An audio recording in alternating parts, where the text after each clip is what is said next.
Assalamualaikum warahmatullahi wabarakatuh. Alhamdulillah wassalatu wassalamu ala Rasulillah wa ala alihi wa sahbihi wa mawala. Amma ba'du, kaum muslimin, kita masih dalam pengkajian kitab hadis yang simple, yaitu hadis arba'in. Seingat saya kita terakhir di hadis yang kedua, yaitu hadis yang cukup panjang yang dikenal dengan sebutan hadis Jibril. Jadi kalau ada yang khawatir menyebutkan hadis Jibril, itulah yang kita baca bulan kemarin. Jibril datang menyamar sebagai seorang laki-laki, bertanya kepada Nabi, lalu diberikan Nabi jawaban. Lalu dia pun menghilang. Ketika Jibril sudah tidak ada lagi di tempat, Rasul SAW bertanya kepada Umar, tahukah kamu siapa itu tadi yang bertanya itu? Kata Umar, Allah dan Rasulnya lah yang lebih tahu. Dan ini memang biasa begitu jawaban sahabat itu kalau ditanya Nabi, tahu nggak kamu? Ya, senantiasa jawabannya itu Allah dan Rasulnya yang lebih tahu. Allah wa Rasuluhu a'lam. Karena nggak mungkin seorang manusia di depan Nabi yang dapat wahyu, ya, berbicara, dia pasti mengaku tidak tahu. Allah dan Rasulnya yang lebih tahu. Itu adab.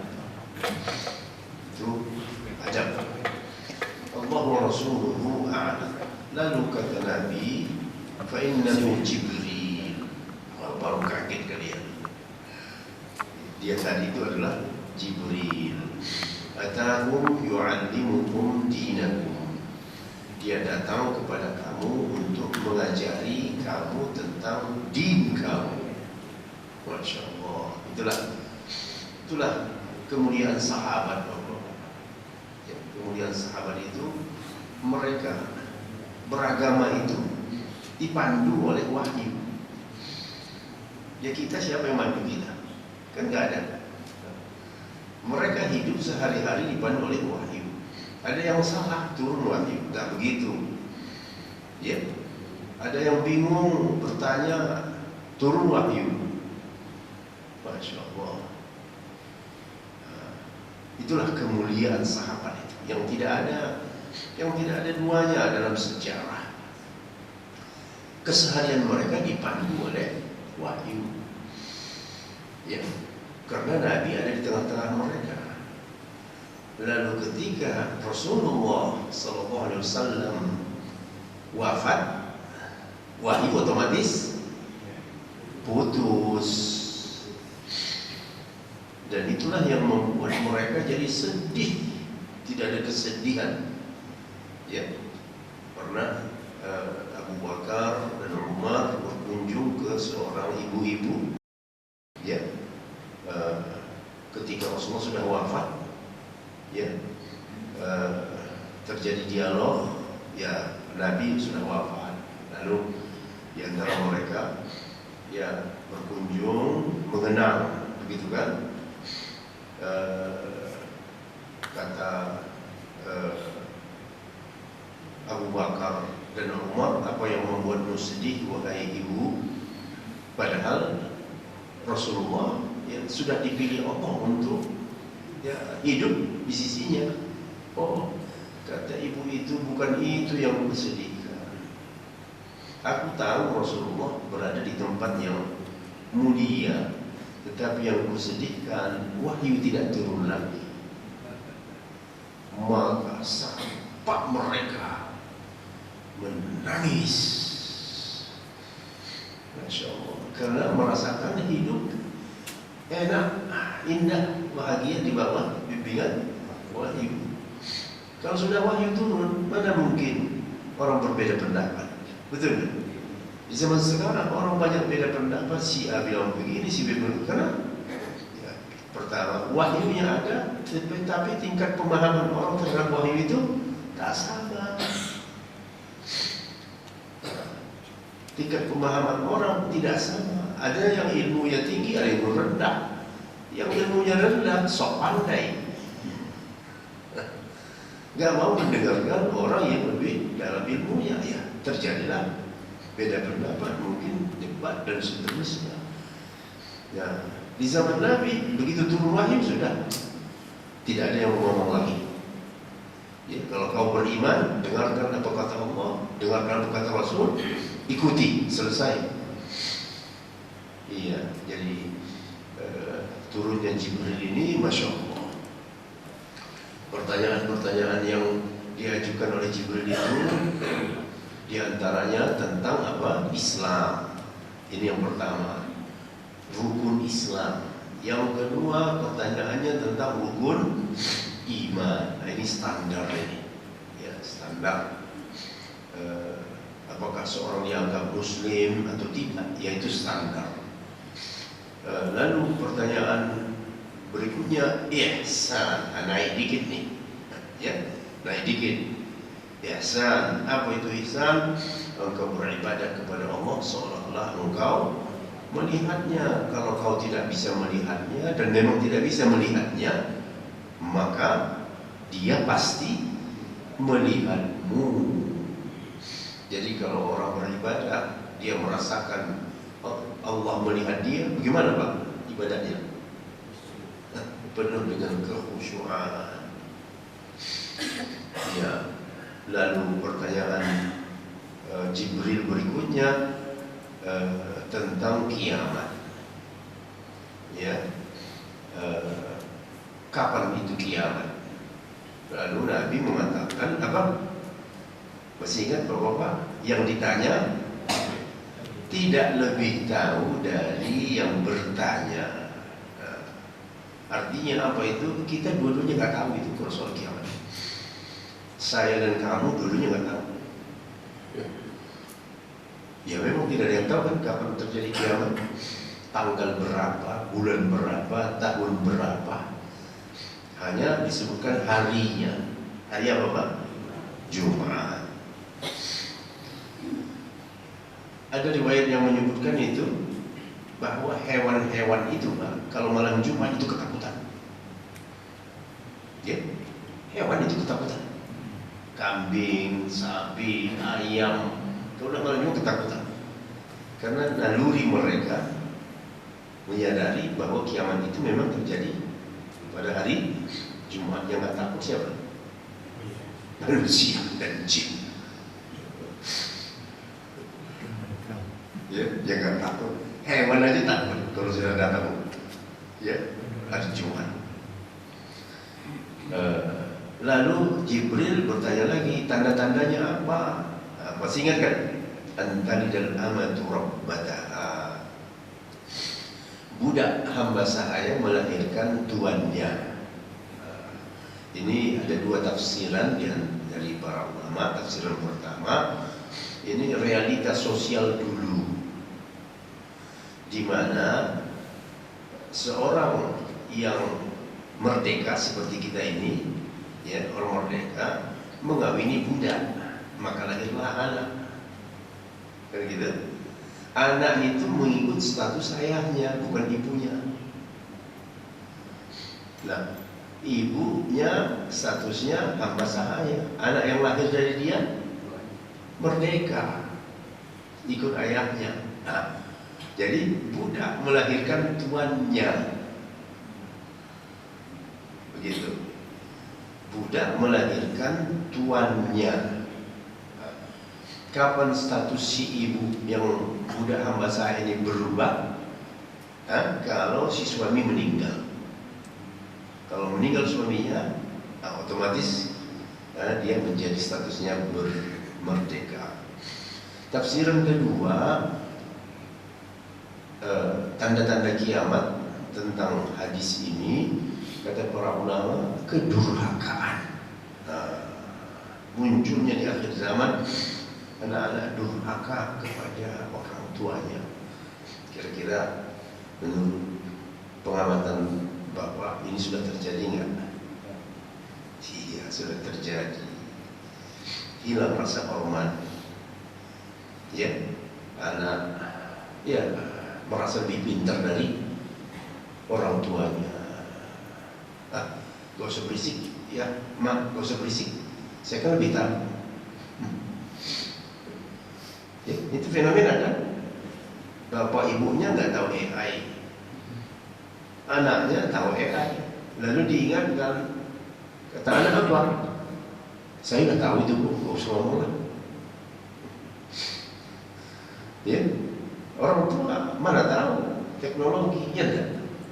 Jadi anak merasa lebih pintar. Ini fenomena ya. Kemudian tidak ada rasa hormat, Pak. Tidak ada rasa hormat lagi dari anak. Kalau kita dulu ya pandangan mata itu sudah bisa dipahami. Oh, ibu saya ini tidak suka ini. Di zaman sekarang, bubui mulut, gak peduli dia. Anak itu, ya, mereka dikontrol oleh yang namanya gadget, internet. Apa yang ada di internet itulah yang menjadi pedoman mereka, bukan ajaran yang disampaikan oleh orang tuanya. Jadi kedurhakaan. Budak, apa tadi? Tadi dalam itu budak perempuan melahirkan tuannya. Jadi kira-kira pengertiannya seperti yang kedua ini. Anak itu sudah merasa lebih tinggi dari orang tuanya. Kemudian yang kedua, tanda yang berikutnya, kata Nabi kita sallallahu alaihi wasallam, kau lihat nanti hufatal uratal alah, orang miskin, papa, pakaiannya compang-camping, gak pakai sandal, rambutnya kusut masai, tiba-tiba belakangan membangun bangunan yang tinggi. Artinya apa? Ada fenomena kaya mendadak. Kaya mendadak. Tadinya ya nyeker, tiba-tiba berubah, wah, menjadi konglomerat. Tadi yang orang melarat berubah menjadi konglomerat. Itu fenomena kiamat. Ada nggak yang begitu? Oh, udah banyak, Pak. Banyak. Kayak mendadak ini. Tadinya nggak punya apa-apa. Tiba-tiba dia hidup di suatu zaman, punya rumah di kawasan mewah. Punya rumah di kawasan mewah. Kenapa bisa begitu? Nah, itulah dia. Yang perubahan zaman. Lalu kita beralih ke hadis yang ketiga. Itu sebenarnya mengulang hadis yang lalu.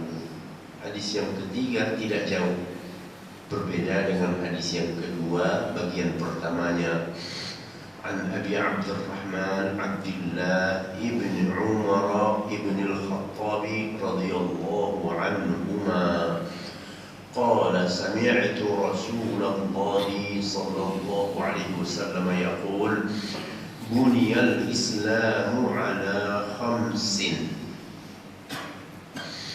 Ya, buniyal Islamu ala khamsin. Mungkin bagus juga kalau kita baca sama-sama ya. Buniyal Islamu ala khamsin. Syahadati an la ilaha illallah wa anna Muhammadan Rasulullah wa iqamis salat wa ita'iz zakah wa hajjil bait wa sawmi Ramadan. Rawahul Bukhari wa Muslim. Kata Nabi SAW, Islam itu dibangun di atas 5 dasar. Yang pertama bersyahadat, la ilaha illallah. Muhammadur Rasulullah. Jadi ini rukun saja, Pak. Artinya orang dari luar untuk masuk harus ya menerima yang 5 ini. Tapi setelah masuk ke dalam Islam, apakah cukup yang 5 itu aja? Oh tidak, banyak kewajiban. Jadi ibarat ya kalau kita ilustrasikan seperti orang masuk organisasi, apa persyaratannya Pak? Kasih KTP, ya, ini isi formulir, tanda tangan, itu kan syarat-syarat ya. Nah, lalu setelah dia jadi anggota, semaunya dia.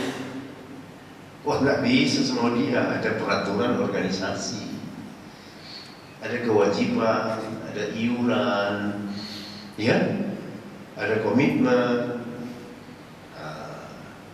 Jadi ini hanya yang 5 ini ya rukun, namanya rukun. Rukun itu kalau dia tidak ada ya nggak jadi. Ya. Syahadati an la ilaha illallah Muhammadur Rasulullah. Jadi mereka umpamanya dari luar Islam mau Muslim, dia wajib bersyahadat, bersaksi. Kesaksian itu 2, la ilaha illallah. Ini namanya kesaksian tauhid. Syahadatul risalah, syahadatul tauhid. La ilaha illallah. Tidak ada ilah kecuali hanya Allah. Ini namanya syahadatul tauhid. Bisa dipahami ya Pak ya?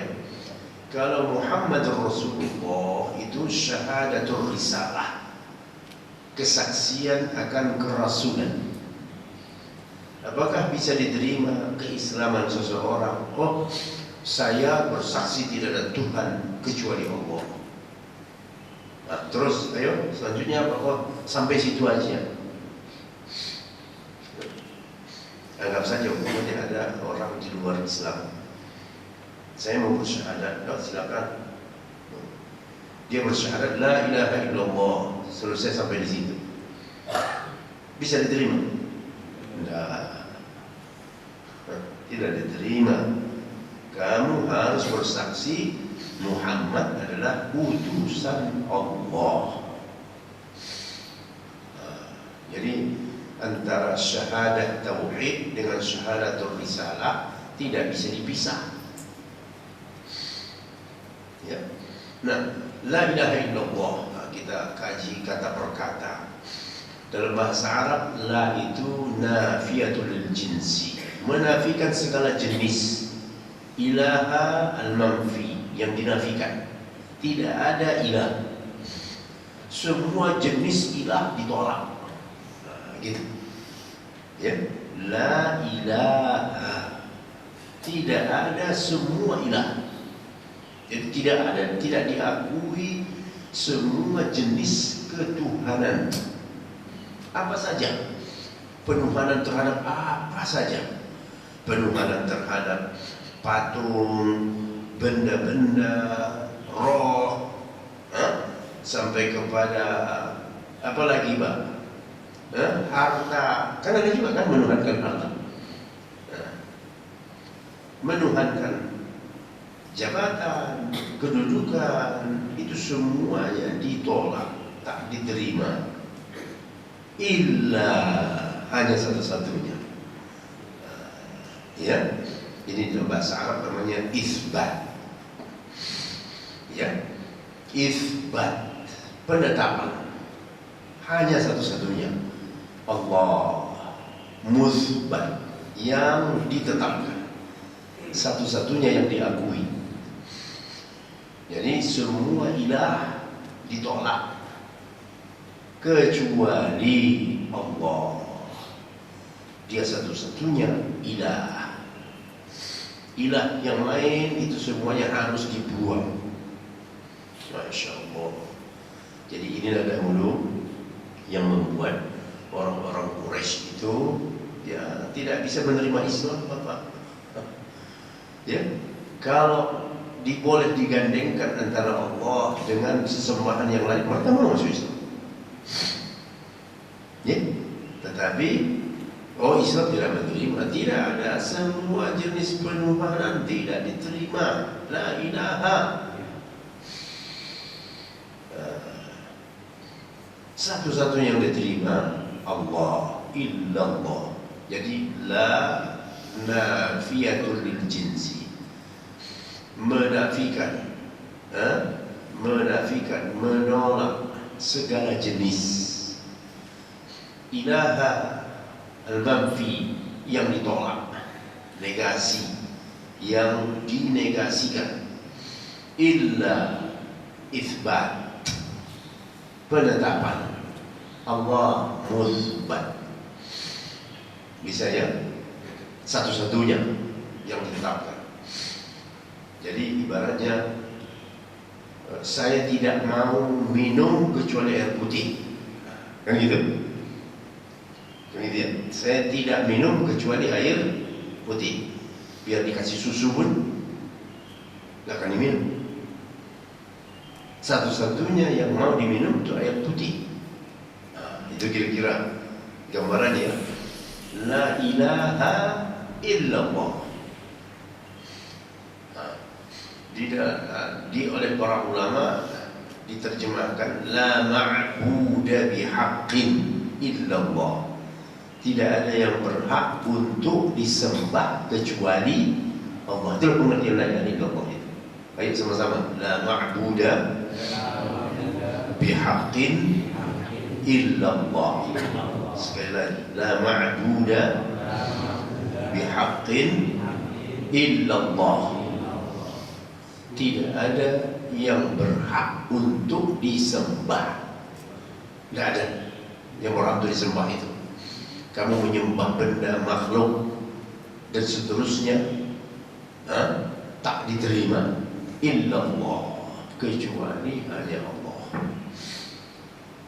Kalau orang mati dalam keadaan bertauhid, dan tidak mensekutukan Allah dengan sesuatu apapun, ya Allah akan menjamin dia masuk surga. Begitu. Itu terlihat dalam sebuah hadis tentang hak Allah dan hak hamba. Pernah Rasulullah bertanya kepada salah seorang sahabat, tahukah kalian apa hak Allah di atas hambanya? Hak Allah. Jawab sahabat, Allah dan Rasulnya lebih tahu. Lagi kan kalau ditanya. Lalu Rasulullah SAW menjawab bahwa dia disembah satu-satunya dan tidak disekutukan dengan apapun. Nah, inilah dia. Dia satu-satunya Tuhan yang disembah dan tidak dipersekutukan dengan sesuatu apapun. Lalu Nabi balik bertanya, tahukah kamu hak hamba dari Allah? Tadi hak Allah terhadap hamba sudah ditunaikan. Hak Allah sudah, tidak menyembah apapun kecuali hanya Dia, tidak mensekutukan Dia dengan sesuatu apapun. Nah, sekarang kebalikannya, apa hak hamba dari Allah? Allah tidak mengazabnya dan akan memasukkan dia ke surga. Lihat faedahnya, ya. Allah tidak mengazabnya dan akan memasukkan dia ke surga. Jadi soal tauhid ini, ya, harus menjadi perhatian kita semua, ya, karena setiap zaman, setiap tempat bentuk syirik itu bisa berubah, Pak. Betul kan? Pengkultusan bagian daripada syirik. Hati-hati, ya. Pengkultusan bagian daripada syirik. Ketaatan bisa menjerumuskan orang menjadi syirik. Tunduk patuh, nah, itu bagian daripada tauhid. Jadi kalau seorang tunduk patuh kepada makhluk, sementara dia tidak tunduk patuh kepada Allah, dia sudah masuk itu ya bagian daripada syirik. Nah, kemudian Muhammad Rasulullah. Lihat nih, Muhammad adalah utusan Allah. Apa yang disampaikan oleh Nabi Muhammad wajib semuanya kamu terima. Ya, wajib semua kamu terima. Soal halal haram, soal ajaran-ajaran. Nah, salah satu di antara ajaran sampaikan oleh Nabi kita apa? Memuliakan sahabat. Betul tidak? Memuliakan sahabat. Rasulullah itu sangat memuliakan sahabat, dan itu merupakan bagian dari akidah. Tidak boleh ada seorang muslim mengaku muslim merendahkan sahabat Nabi. Itu bagian daripada akidah. Jadi kalau orang mengaku Muhammadur Rasulullah tetapi dia merendahkan sahabat, ya, menghina sahabat, menuduh sahabat, kira-kira dianggap beriman tak? Tidak beriman, tidak beriman. Jadi sebagaimana wajib beribadah kepada Allah, tidak mensekutukan Dia, begitu juga terhadap Rasulullah Sallallahu Alaihi Wasallam. Apa yang diajarkan oleh Nabi harus diikuti secara secara utuh. Tidak boleh kamu merubah ajaran yang disampaikan oleh Nabi kita Sallallahu Alaihi Wasallam. Itulah konsekuensi dari syahadat yang kedua, syahadat Muhammad utusan Allah. Adapun seseorang hidup di suatu zaman merubah ajaran yang disampaikan oleh Nabi, Nabi bilang A, dia bilang B, kan begitu? Nabi memuliakan sahabatnya dan mewanti-wanti tidak boleh ada orang yang merendahkan sahabatku. Tiba-tiba datang suatu zaman muncul orang-orang mengaku muslim merendahkan, menghina, menuduh sahabat. Kira-kira dia masih dikatakan muslimnya? Ya tidak. Karena syahadatul risalahnya, ya, syahadatul risalahnya rusak. Jadi syahadatul tauhid, syahadatul risalah itu seiring. Nah, kemudian yang ketiga, wa iqamis shalah, menegakkan salat. Nah, alhamdulillah ini semua orang tahu, menegakkan salat. Lagi-lagi ada pengertian menegakkan, tidak sebatas menjalankan, ya kan? Difahami ya, menegakkan. Jadi salat itu tegak dalam diri, ya. Begitu. Pilihan bahasa pun ada pengertian sendiri. Kalau mengerjakan sholat, ya, orang mengerjakan sholat dah. Tetapi yang disebut di situ menegakkan. Jadi sholat itu tegak di dalam diri kita. Dalam hidup kita tegak sholat. Masya Allah. Ya. Kemudian setelah itu apa? Ita'iz zakat. Ini dia Pak nih. Membayar zakat. Zakat tidak bisa dipisahkan dengan sholat. Tidak bisa. Apa yang terjadi setelah Nabi wafat? Ada beberapa golongan yang mengaku muslim tidak mau bayar zakat pada masa Abu Bakar. Tidak mau bayar zakat. Apa yang dilakukan oleh Rasulullah Abu Bakar radhiyallahu anhu? Apa Pak? Perang. Dikirimnya pasukan. Bukan mengirim ustaz menasihati, tidak. Kirim pasukan. Siapa yang tidak mau bayar zakat itu? Perang. Ya. Karena tidak boleh dipisah antara zakat dengan sholat.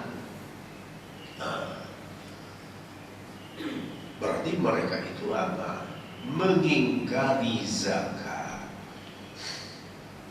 melihat bahwa yang mengutip zakat sudah tidak ada lagi. Rasulullah, mereka nggak mau bayar zakat, mereka cukup sholat saja. Wah, keras ya. Nah, itu dia.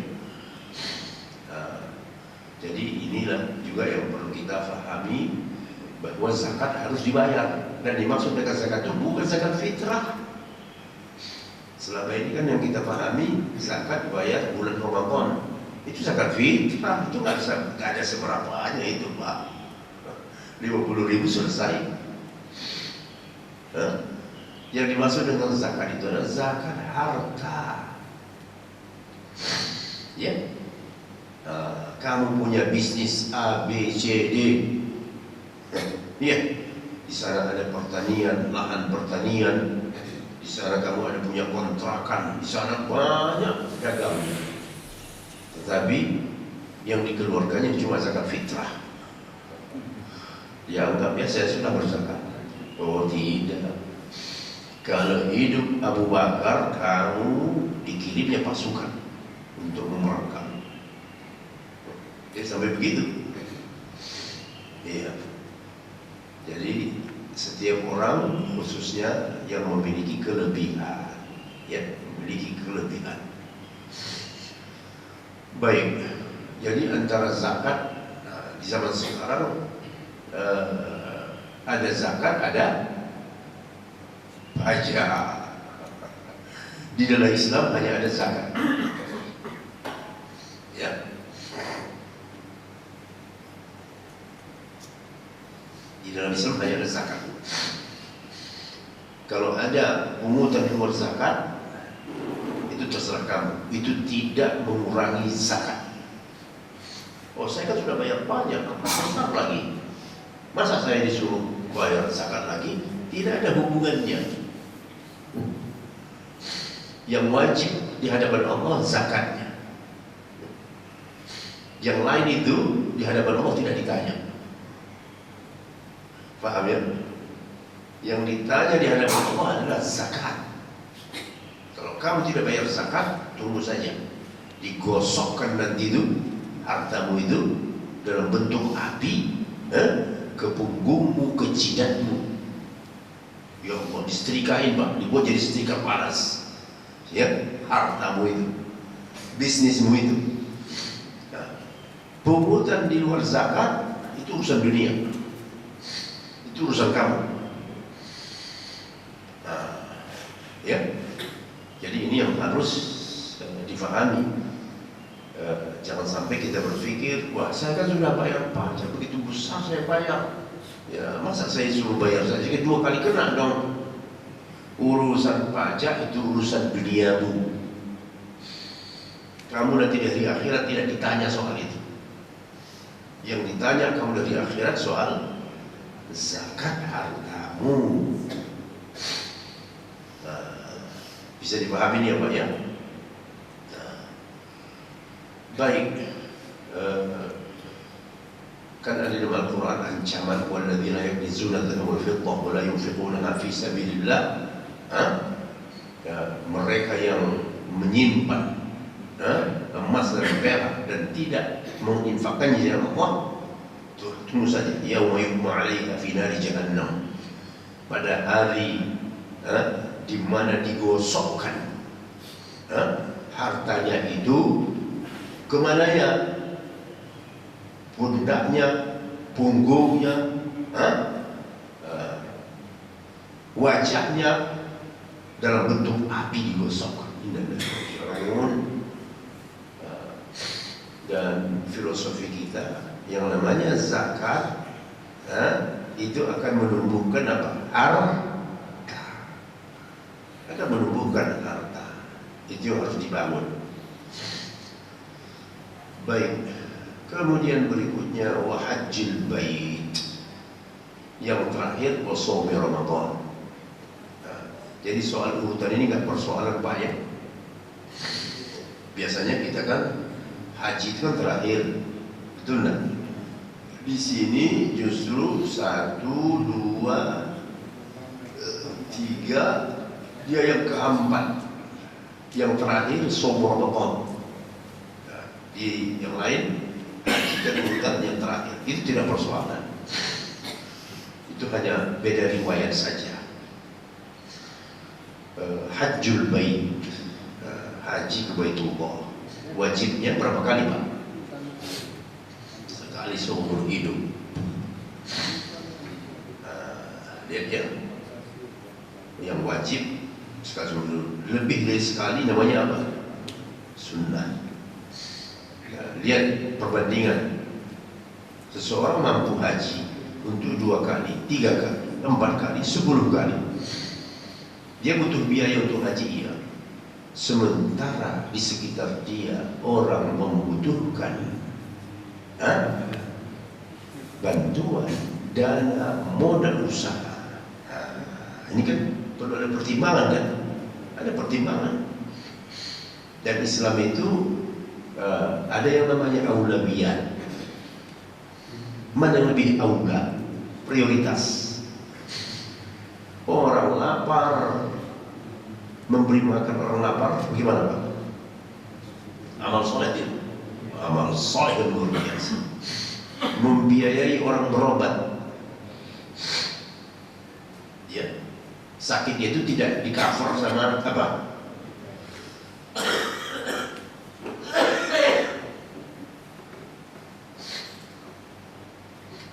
Nah, sekarang timbang mana lebih aula diobati orang yang harus operasi, sekian orang harus operasi dengan biaya haji, ya, main H plus pula lagi. H plus namanya bisa 50 juta. Mana yang lebih bermanfaat? Amal sosial lebih bermanfaat. Kamu pergi haji untuk kepuasan dirimu, pahalamu hanya untukmu saja. Tapi kalau kamu salurkan itu untuk kaum muslimin yang merasakan manfaatnya banyak orang. Ya.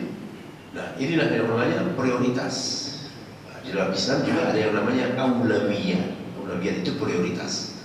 Dua-duanya bagus. Orang dia pergi haji bagus. Lalu untuk kepentingan sosial juga bagus. Tetapi yang satu lebih luas manfaatnya, lebih dirasakan. Ya, ada orang kena operasi tumor, operasi itu, operasi tidak dijamin, tidak ada penjaminnya. Akhirnya dia tunda hajinya yang berikan, dia sudah pergi haji. Nah, jadi inilah wajib haji itu cuma sekali. Nggak puas, kalau nggak kamu puas umroh aja, udah cukup itu. Ya, jadi haji hanya sekali wajibnya. Setelah itu semuanya statusnya sunnah. Sementara membantu orang kemungkinan wajib, karena tidak ada yang membantu orang itu kecuali hanya orang yang mampu. Lihat nih, ya, berada di antara dua pilihan. Saya pergi haji ONH plus berapa ratus juta, wallahu a'lam. Yang statusnya apa? Sunnah. Kalau kau nggak pergi haji, kau berdosa. Sementara ini ada orang-orang yang susah, harus operasi, harus itu ini keperluan hidup dia, dan bisa berapa orang yang terselamatkan. Nah, ini namanya prioritas, ya, aulawiyah. Bisa dipahami insyaallah ya. Begitulah ya, pola pikir yang dibangun. Ya, apakah saya salah naik haji? Tidak salah.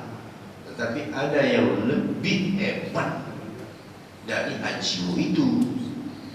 Ketika orang yang sangat memerlukan, kau berikan itu, masya Allah. Ya, apa Apalagi kalau sempat pergi haji sehingga jatah orang yang harusnya digeser, ya ini lebih parah lagi.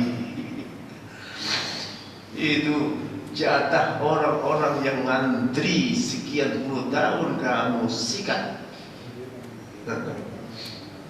Ya, karena pengaruhmu, kedudukanmu dan seterusnya, awas, itu bisa jatuh menjadi apa? Zalim. Betul tak? Betul tidak? Bisa jatuh menjadi zalim. Hajjul bait. Kenapa harus haji? Oh iya, haji itu ibadah yang luar biasa. Ya, luar biasa. Kita sudah pernah berbicara juga tentang haji di sini ya.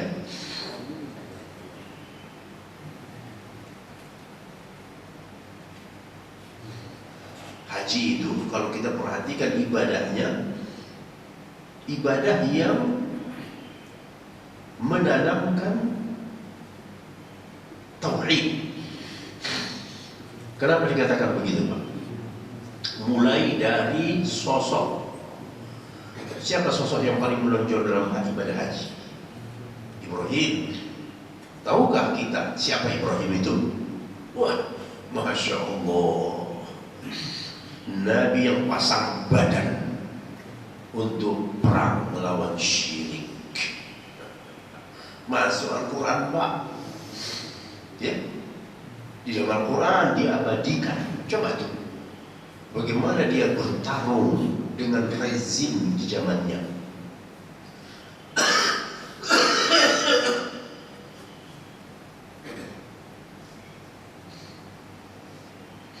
Pertarungan itu sampai-sampai menuntut resiko apa? Dia dibakar karena dituduh melawan ideologi negara. Pada saat itu kan rezimnya menganut ideologi paganisme. Di mana aja patung.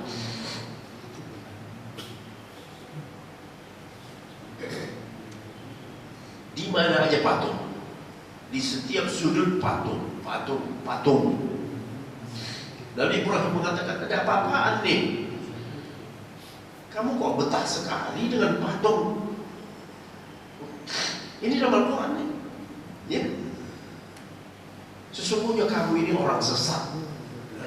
Ibrahim berbicara dengan kaum itu bukan pakai bahasa diplomasi. Ya. Dia tidak mengatakan alangkah lebih baik kalau kamu menyembah Allah yang Maha Esa. Tidak. Kamu itu semuanya sesat. Marah nggak orang digituin? Marah. Tetapi itulah cara Ibrahim. Ya, kata mereka apa? Oh, ini sudah leluhur nih. Ini warisan leluhur yang harus kita abadikan, permanenkan. Wah, makin gerak Ibrahim. Ya, di dalam hatinya mengatakan, tunggu saja, ada saatnya aku akan menipu daya Tuhan-Tuhan kamu ini. Artinya menipu daya itu apa artinya, Pak? Menghancurkan. Kapan kota ini tidak sepi? Betul. Semua penduduk keluar kota. Udah begitu takdir Allah ya. Sehingga kosonglah kota itu. Datanglah Ibrahim membawa apanya? Bawa alat penghancur ya, Pak. Habis itu semua. Dihajar. Tinggal satu yang paling besar. Satu yang paling besar aja, paling tinggi gitu ya. Disisakannya memang satu. Semuanya habis.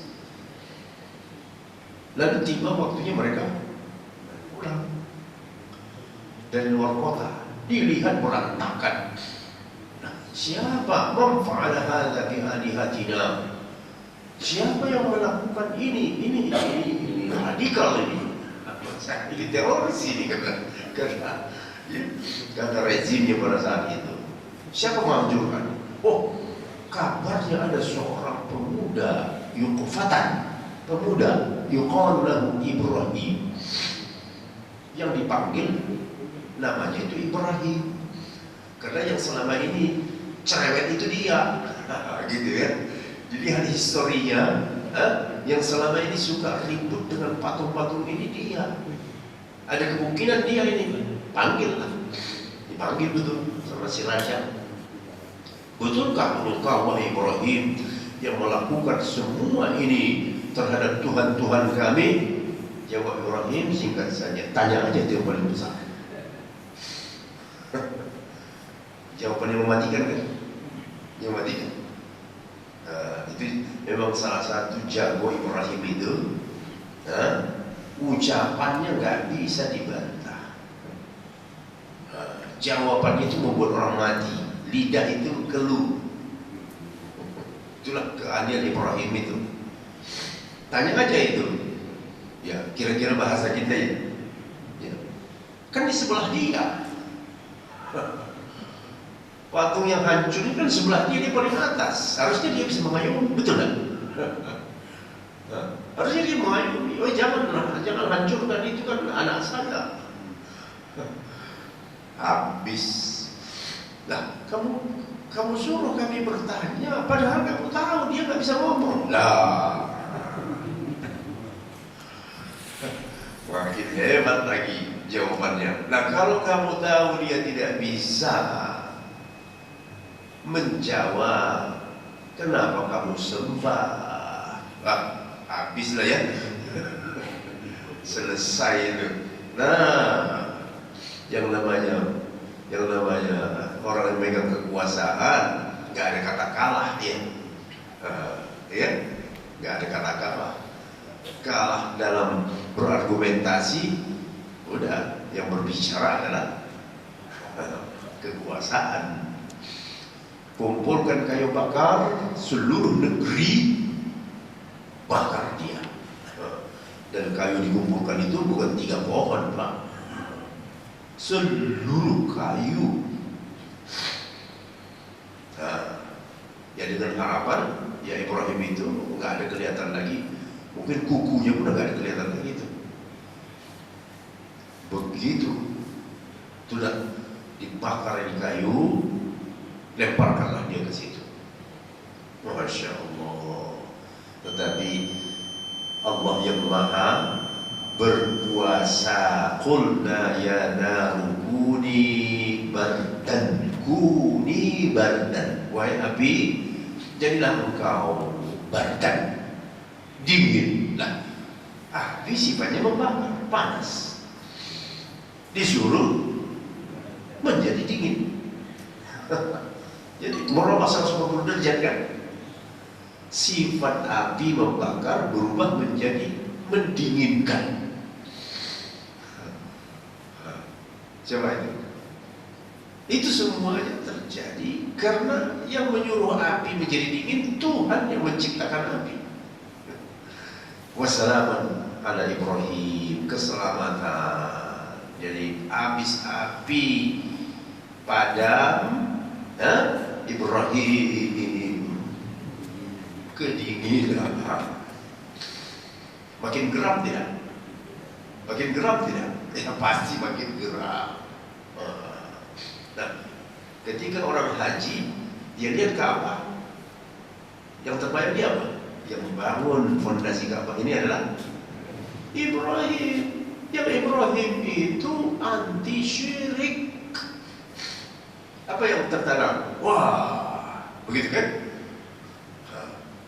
Saya harus meneladani Ibrahim dalam soal anti syirik.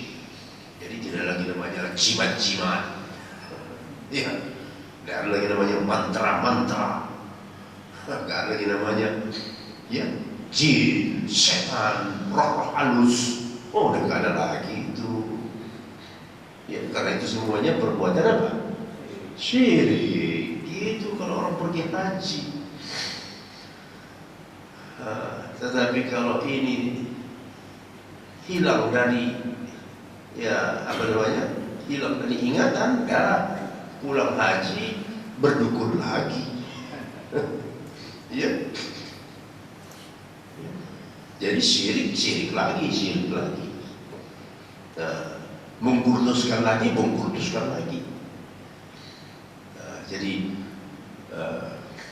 benar haji itu adalah ibadah ya, yang sifatnya praktis untuk menanamkan tauhid, mulai dari sosok, kemudian makna yang terkandung dalam haji itu apa Pak? Penghambaan diri total. Disuruh mutar-mutar 7 kali. Ada orang yang mengatakan minta diskon dong. Saya ya agak sesak ini nggak bisa mutar, ada? Ya nggak ada, karena perintahnya begitu. Disuruh lari Safa Marwah. Aduh, ini kaki saya ini sudah lama ini, ya sakit lutut ini. Saya minta sekali aja bisa enggak? Sekali aja lah dari Safa Marwah udah. Gak ada. Kenapa? Itu perintah. Kamu sebagai hamba harus ikuti perintah. Dan itulah esensi tauhid. Jadi jawab Pak ya, kalau esensi tauhid ini ditanamkan kepada orang yang pergi haji, Masya Allah, akan berubah nggak sesudah pulang haji? Berubah Pak. Belum lagi bicara Arafah, waduh ya. Bermalam di Muzdalifah, kemudian melempar, Allahu Akbar. Itu semuanya ibadah dalam rangka pengokohan tauhid. Kalau sudah Allah nyuruh, tidak ada kata lain, laksanakan sami'na. Nah, pulang pun dia begitu. Oh, ini perintah Allah, saya nggak bisa. Ini dilarang oleh Allah. Mau ini disuruh oleh atasan, saya tidak peduli. Allah sudah melarang. Kan begitu? Nah, karena Allah yang sudah di atas segala-galanya. Itu namanya tauhid itu. Yang terakhir wasaumin Ramadan. Nah, karena kita baru 2 bulan yang lalu ya berpuasa Ramadan, ya tentang Ramadan itu masih hangat dalam pikiran kita. Alhamdulillah, hadis yang ketiga selesai, rawahul Bukhari Muslim. Ada yang ingin ditanyakan Pak?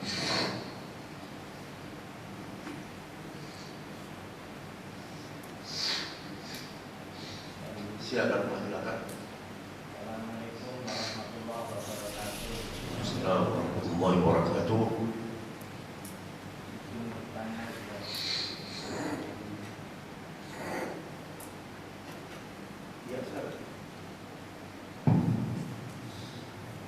Izin bertanya Ustaz. Tadi Ustaz menjelaskan mengenai masalah zakat. Nah itu seperti kayak rumah mewah, mobil mewah dan semuanya itu ada nggak kewajiban untuk disakati atau hanya harta tertentu saja gitu? Iya. Syukran jazakallah. Iya. Semua harta itu harus dizakati 2,5%. Ya.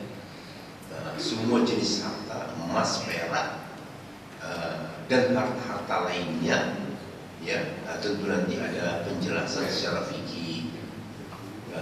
Penjelasan secara fikih ini ditanyakan kepada ahli fikih. Rumah, kalau rumahnya satu dan dia menempatinya, umumnya ulama fikih mengatakan tidak. Tapi kalau sudah rumah kedua, harus dia zakati. Nah, begitu. Kemudian selain zakat, ada lagi ajaran menyia-nyiakan harta haram. Rumah dibiarin kosong. Rumah dibiarin kosong karena rumahnya banyak. Itu namanya apa? Idha'atul mal. Nanti kamu ditanya di yaumul qiyamah itu, kenapa kau biar itu kosong? Ya, kalau enggak kamu jual atau kamu sewakan. Oh, saya nggak butuh duit, sewakan kepada orang yang dengan sewa hampir seolah-olah kau nggak menerima uang.